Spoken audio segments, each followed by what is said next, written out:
Saudara, pada waktu Tuhan menciptakan kita, Dia menciptakan kita dengan kemampuan moral untuk hidup dengan sempurna dan sepenuhnya sesuai dengan kehendak Allah.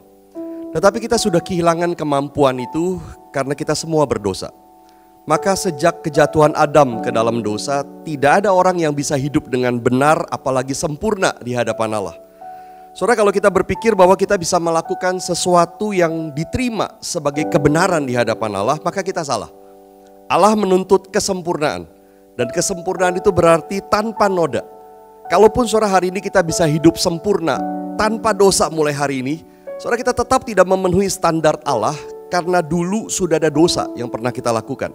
Maka sampai kapanpun kita tidak akan bisa hidup benar, sempurna, sepenuhnya sesuai dengan hukum Allah. Bahkan pekerjaan kita yang terbaik sekalipun, saudara, kalau kita mau jujur menelusuri hati kita, tidak ada satupun yang murni, benar, dan sempurna. Ada hal-hal yang tidak sesuai dengan hukum Allah, ada motivasi yang tidak sepenuhnya karena iman, ada tujuan yang tidak sepenuhnya untuk kemuliaan Allah. Saudara, maka seperti dikatakan katekismus ini, pekerjaan kita yang terbaik pun dalam hidup ini tidak sempurna dan ternoda oleh dosa. Hanya Yesus yang hidupnya sempurna dan tidak ternoda oleh dosa dan menjadi kebenaran di hadapan Allah. Dan anugerah Allah adalah kebenaran Kristus itu diperhitungkan juga sebagai kebenaran kita yang percaya kepadanya. Maka Allah membenarkan kita bukan karena kita, tapi karena Kristus. Nah, saudara, ada dua kisah di dalam Injil Matius yang mengkontraskan sikap orang yang dibenarkan karena Yesus dan yang tidak. Yang pertama, saudara, di dalam Matius 25 ayat 37, saudara, Yesus memberikan perumpamaan lalu berkata begini. Pada waktu akhir zaman, raja itu akan memisahkan domba dan kambing, orang yang diselamatkan dan orang yang dihukum.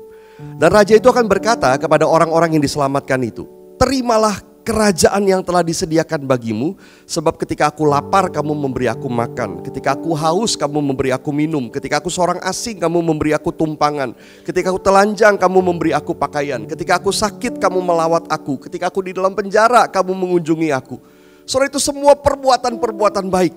Tapi Yesus kemudian berkata begini, orang-orang itu akan menjawab dia, katanya, Tuhan, kapankah kami lakukan semua itu? Saudara, orang-orang itu tidak melihat sama sekali bahwa perbuatan mereka itu baik, benar, layak di hadapan Tuhan. Pengharapan mereka hanya dibenarkan karena Tuhan Yesus, bukan karena perbuatan baik mereka.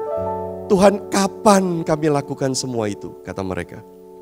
Tapi kisah yang kedua, saudara, kontras dalam Matius 7 ayat 22. Yesus berkata, pada akhir zaman juga akan ada banyak orang berseru kepada Yesus.